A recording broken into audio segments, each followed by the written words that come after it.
Assalamu alaikum everyone, this is Sharna. Welcome back to my channel. I hope you guys are doing well.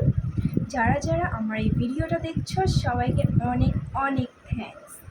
আজকে আমি তোমাদের সাথে ছোট ছোট কিছু টিপস অ্যান্ড ট্রিক্স শেয়ার করব, যেগুলোর দিয়ে তোমরা তোমাদের মেকআপটাকে লং লাস্টিং করতে পারবে অ্যান্ড তোমরা এই গরমের মধ্যে তোমাদের মেকআপটাকে মেল্ট হওয়া থেকে বাঁচাতে পারবে। ফার্স্ট টিপস হচ্ছে তোমাদের জন্য যাদের অয়েলি স্কিন, তারা সবসময় ম্যাট প্রোডাক্টগুলো ইউজ করবে, লাইক ম্যাট ফাউন্ডেশন, তারপর হচ্ছে তোমার ক্রিম কন্ট্রোল, ক্রিম ব্লাশ, এগুলো থেকে দূরে থাকবে। পাউডার প্রোডাক্ট তোমরা বেশি ইউজ করবে, তাহলে তোমাদের মেকআপটা দ্রুত মেল্ট হবে। আর যেহেতু এখন প্রচণ্ড পরিমাণের গরম, তাই মেকআপ করার আগে তোমরা অবশ্যই স্কিনটাকে ভালো মতো প্রিপেয়ার করে নেবে। প্রিপেয়ার বলতে আমি বোঝাচ্ছি ফেসটা ভালো মতো ফেস ওয়াশ দিয়ে ক্লিন করে নিবে, তারপর একটা যে কোনো স্ক্রাব ইউজ করে নিবে, আর অবশ্যই একটা ফেস প্যাক ইউজ করবে। তারপর তোমরা তোমাদের স্কিন কেয়ার যে প্রোডাক্টগুলো আছে সেগুলো ইউজ করে তারপর তোমরা মেকআপটা করবে। এতে করে তোমাদের ফাউন্ডেশনটা লং লাস্টিং হবে আর মেকআপটাও মেল্ট হবে। আর একটা টিপস হচ্ছে মেকআপ করার আগে অবশ্যই ফেসে তোমরা আইস রাব করে নিবে। এতে করে আমাদের যে পোর্সগুলো আছে সেগুলো শ্রিঙ্ক হয়ে যায়, আর যাদের অ্যালার্জেটিক স্কিন আছে তাদের অ্যালার্জির প্রবণতাও কিছুটা কম দেখা যায়। আর এভাবে তোমরা মেকআপ করলে দেখবে তোমাদের বেসটা অনেক বেশি ফ্ললেস হয়েছে আর মেকআপটাও একদম লং লাস্টিং হয়েছে, আর অতিরিক্ত ঘামালেও তোমাদের মেকআপটা নষ্ট হয়। আর যাদের আইস রাব করতে গেলে দেখা যায় যে হাতে বেশি ঠান্ডা লাগে, তারা একটা বোলের মধ্যে কিছু আইস আর কিছু পানি নিয়ে তারপর ওটার মধ্যে ফেসটাকে ডিপ করবে। এভাবে তোমরা কয়েকবার ডিপ করলে দেখবে যে ফেসটা একদম রিফ্রেশিং একটা ফিল আসছে ফেসের মধ্যে, আর এটা তোমাদের ওই আইস রাবিংয়ের কাজটাই করে দেবে। এভাবে করেও তোমরা মেকআপ করলে তোমাদের মেকআপটা লং লাস্টিং হবে, সোয়েট প্রুফ। যাদের অয়েলি স্কিন তারা এই গরমের মধ্যে সিলিকন বেসড প্রাইমার ইউজ করবে।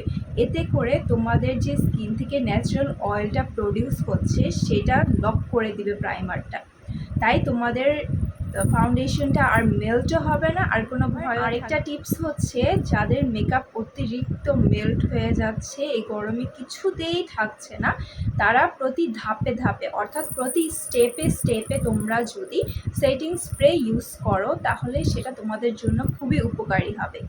লাইক ফাউন্ডেশন অ্যাপ্লাইয়ের আগে প্রাইমার ইউজের পর তোমরা একবার সেটিং স্প্রে অ্যাপ্লাই করে নিলে, তারপর ফাউন্ডেশন অ্যাপ্লাইয়ের পর আরও একবার, এভাবে করে যদি তোমরা ধাপে ধাপে সেটিং স্প্রে ইউজ করো তাহলেও তোমাদের মেকআপটা একদম লং লাস্টিং হবে। আর সেটিং স্প্রে চুজ করার ক্ষেত্রে তোমরা অবশ্যই ম্যাট ফিনিশ যেসব সেটিং স্প্রে দেয় সেগুলোকে পার। আরেকটা টিপস হচ্ছে মেকআপের পর তো আমরা অবশ্যই ডাবল ক্লিনজিং করি, বাট মেকআপের আগে কি আমরা ডাবল ক্লিনজিং করি?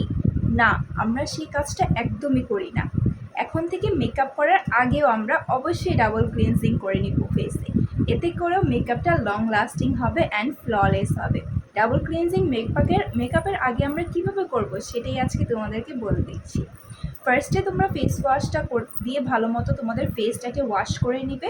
তারপর তোমাদের পছন্দের যে কোনো একটা মাইসেলার ওয়াটার দিয়ে কটন প্যাডের সাহায্যে পুরোটা ফেস ভালো মতো ক্লিন করে নিবে। তারপর তোমরা টোনার, সিরাম, ময়শ্চারাইজার যেটা খুশি সেটা অ্যাপ্লাই করো। এতে করে তোমাদের মেকআপটা অনেক বেশি লং লাস্টিং হবে অ্যান্ড সোয়েট প্রুফ হবে। টিপস হচ্ছে এখন যেহেতু অনেক বেশি গরম, তাই স্কিনে অতিরিক্ত প্রোডাক্ট একদমই ইউজ করা যাবে না। এতে করেও কিন্তু মেকআপটা কেকি হয়ে যায় আর অনেক জায়গা দিয়ে উঠে উঠে আসে। তাই অবশ্যই আমাদের স্কিনের জন্য যতটুকু প্রোডাক্ট প্রয়োজন আমরা ঠিক ততটুকু ইউজ করব। এক্সট্রা প্রোডাক্ট আমরা ইউজ করব। টিপস অ্যান্ড ট্রিক্সগুলো যদি তোমরা একটু ফলো করো তাহলে কিন্তু তোমাদের মেকআপটা এই গরমের মধ্যেও মেল্ট হবে না, নষ্ট হবে না, অথবা কেকি হবে না। সেই টিপসগুলো তোমরা ফলো করে অবশ্যই মেকআপ করো অ্যান্ড আমাকে তোমরা অবশ্যই জানাবে কমেন্টে যে আমার এই টিপসগুলো তোমাদের কতটুকু কাজে লেগেছে, আর নেক্সট তোমরা কী টিপস চাচ্ছ আমার কাছ থেকে সেটাও আমাকে শেয়ার করো। Thanks everyone for watching my video. আল্লাহ হাফেজ।